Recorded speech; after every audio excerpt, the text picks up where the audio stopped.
Good morning, Thursday morning, wonderful Thursday. Hope everybody having a great one. I guess we say pre-Friday, get ready for the weekend. Got a big dog game Saturday. And also, the only thing I had on my calendar today was a good friend, classmate, Sarah workmate, Lee Autry. His birthday. He passed away way too young.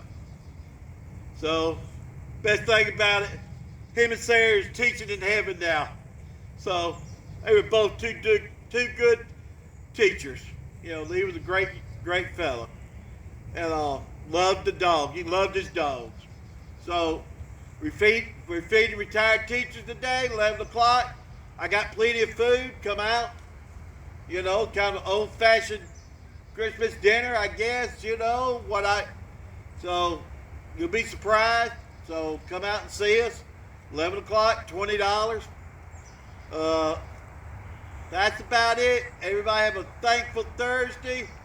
Always give to Relay for Life. Al Kobe Trestle. Love to take your donation. Don't mind if you donate. Help me feed the hungry. Our church fed last night 30 meals. So there's a lot of people out there needing a bite to eat. Have a great day. Be kind to one another. They don't need being angry. So here's our bell ring.